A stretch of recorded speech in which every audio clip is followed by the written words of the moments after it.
Hi friends, இன்றைக்கி துபாயில் நடந்துகிட்ருக்கிற போர் பிரச்சனைக்காக இந்த திருப்புகழ் சினத்தவர் முடிக்கும் என்ற திருப்புகழை நம்ம இப்போ இன்றைக்கி பாராயணம் செய்யலாம். சினத்தவர் முடிக்கும், பகைத்தவர் கொடிக்கும், செகுத்தவர் உயிருக்கும், சினமாக சிரிப்பவர் தமக்கும், பழிப்பவர் தமக்கும், திருப்புகழ் நெருப்பென்று அறிவோம் யாம்.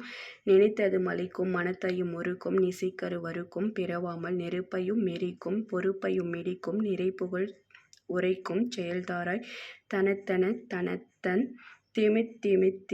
திமித்தின் தகுதகு தகுதந்தன பேரி தடுடுடு துட்டுன் தென துடிக்கும் முழுக்கும் தளத்துட நடக்கும் கொடுசூர சினத்தையும் உடச்சங்கரித்தம மலையுறு முற்றும் சிரித்தெறி கொளுத்தும் கதிர்விழா திணைக்கிரி குறப்பின் தனத்தினில் சுகித்து என் திருத்தணியிருக்கும் பெருமாளே. நல்லபடியாக அந்த போர் எந்த பிரச்சனையும் இல்லாமல் சால்வ் ஆயிடணும். இன்றைய எல்லாரும் நம்ம கடவுளை சாமிக்கிட்ட நல்லபடியாக முருகன்ட்டு வேண்டிக்கலாம். நான் வேண்டிக்கிட்டேன், நீங்களும் வேண்டிக்கும்.